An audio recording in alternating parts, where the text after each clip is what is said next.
bisa mendengar suara majelis? Penggugat, Pak Cuaca bisa mendengar? Jelas yang mulia. Baik. Oke. Bisa ya, Tergugat? Mulia. Ya, baik. Tergugat bisa mendengar? Oh, dari tergugat jelas yang mulia. Baik. Sidang pemeriksaan sengketa gugatan atas nama CV Lancar Sejahtera dinyatakan dibuka dan terbuka untuk umum. Baik, dari tergugat, siapa yang mewakili? Terima kasih yang mulia. Dari kami, saya sendiri Kris Hadi Kusuma, kemudian Ibu Linawati dan Pak Samsul Arifin yang mulia. Baik, dari penggugat? Penggugat dihadiri oleh Reza dan Pak Cuaca sebagai kuasa hukum yang mulia. Baik. Agenda hari ini dari tergugat ya? Ini, Ya, baik yang mulia. silakan. Baik. Terima kasih yang mulia. Di persidangan kali ini kami sudah menyampaikan penjelasan tertulis kami yang mulia. Kami menanggapi apa disampaikan di uh, argumentasi penggugat di sidang sebelumnya yang mulia. Tidak ada tertulisnya, Pak? Ada yang mulia sudah kami upload ya. Sudah. Oke, baik. Bisa.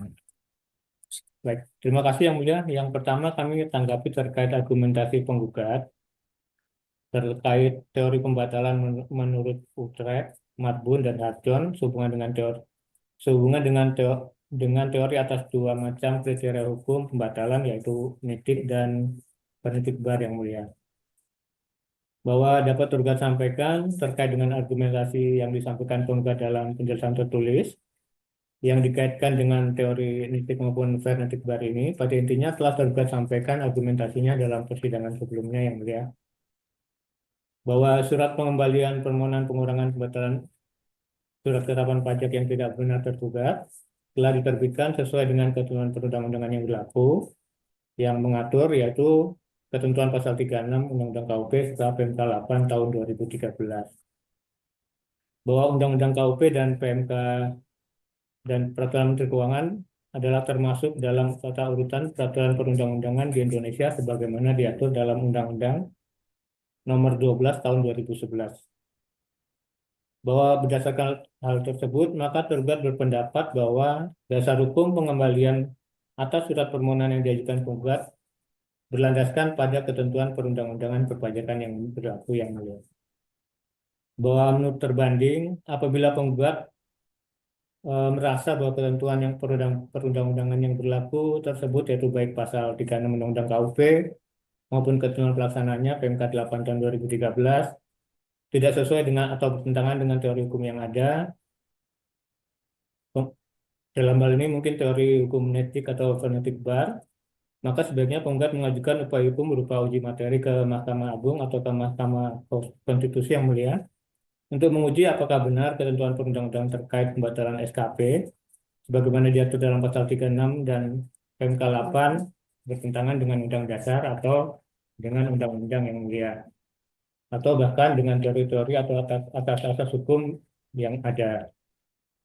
Bahwa dalam hal ini dalam persidangan juga penggugat tidak pernah menyampaikan adanya upaya hukum terkait uji materi tersebut. Berdasarkan hal tersebut, maka tergugat berpendapat bahwa surat pengembalian permohonan pengurangan atau pembatalan SKP yang tidak benar yang diterbitkan tergugat telah sesuai dengan ketentuan perundang-undangan perpajakan yang berlaku yang mulia. Kemudian terkait alasan penggugat bahwa tergugat tidak dibenarkan mengembalikan permohonan pembatalan dengan menerbitkan surat pengembalian dalam hal ini S118 tahun 2024 berdasarkan pasal 15 dan pasal 14 tahun 2013 yang mulia. Bahwa surat pengembalian yang diterbitkan tergugat berdasarkan ketentuan pasal 15 ayat 3 PMK 8 dikarenakan atas SKP yang sama telah diajukan upaya permohonan penghapusan dan atau pengurangan sanksi administrasi berdasarkan ketentuan pasal 36 ayat 1 huruf A Undang-Undang KUP. Berdasarkan hal tersebut, maka argumentasi penggugat yang menyatakan bahwa tergugat tidak dibenarkan untuk mengembalikan permohonan pembatalan adalah argumentasi yang tidak tepat dan tidak berlandaskan pada ketentuan perundang-undangan perpajakan yang berlaku. Itu yang tadi terkait surat yang mulia.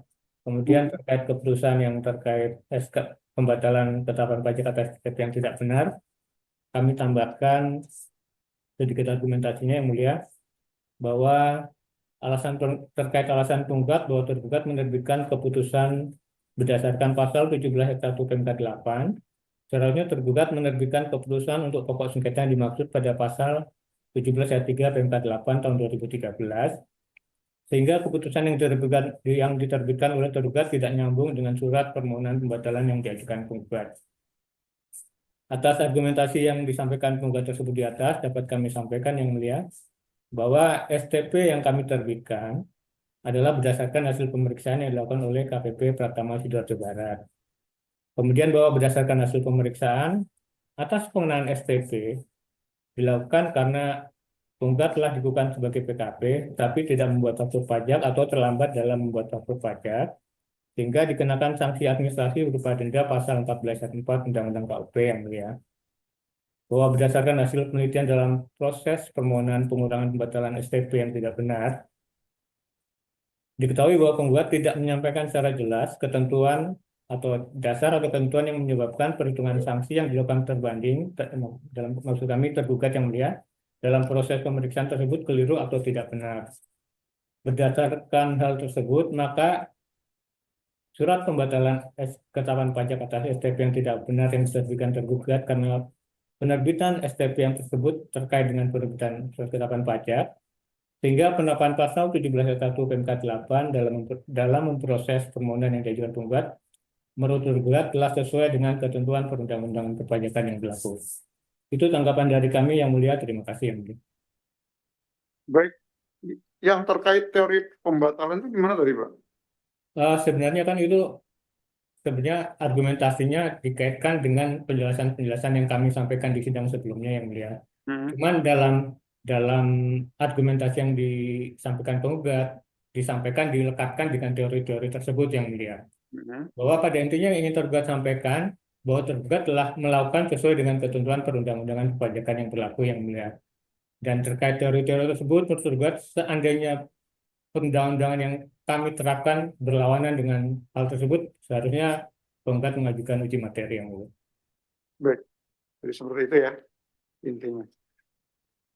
Baik, penggugat ada yang mau disampaikan? Ada yang mulia.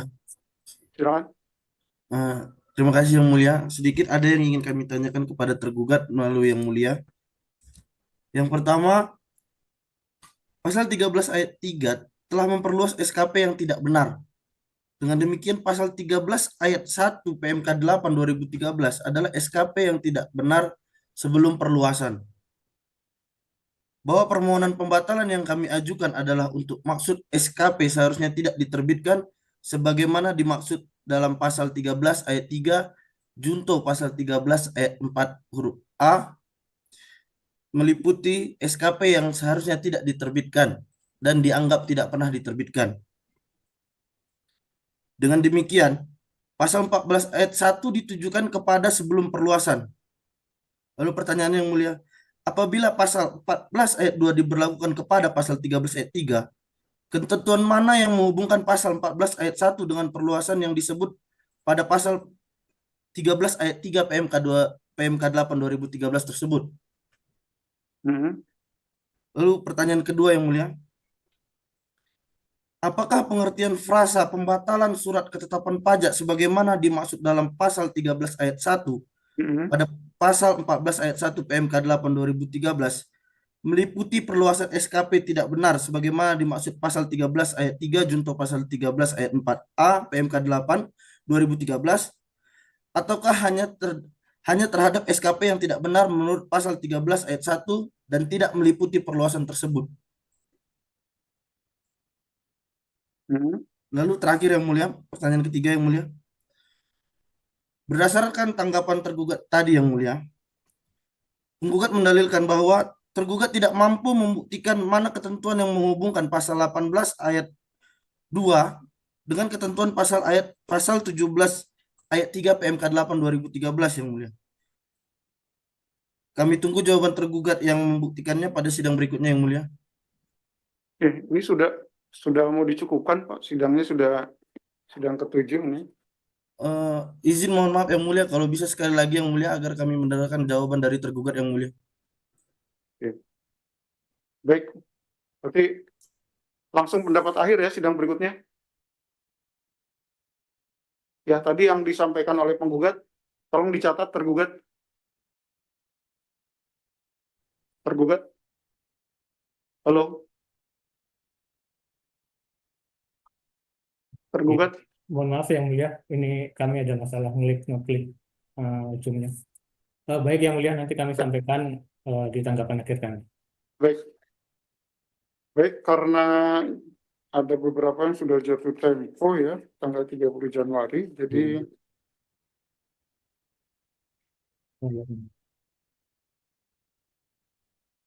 majelis perpanjang terlebih dahulu untuk sengketa yang nomor 006605.99 sampai dengan 006619.99 ya. Yang sidang kelima ini 30 Januari 2025.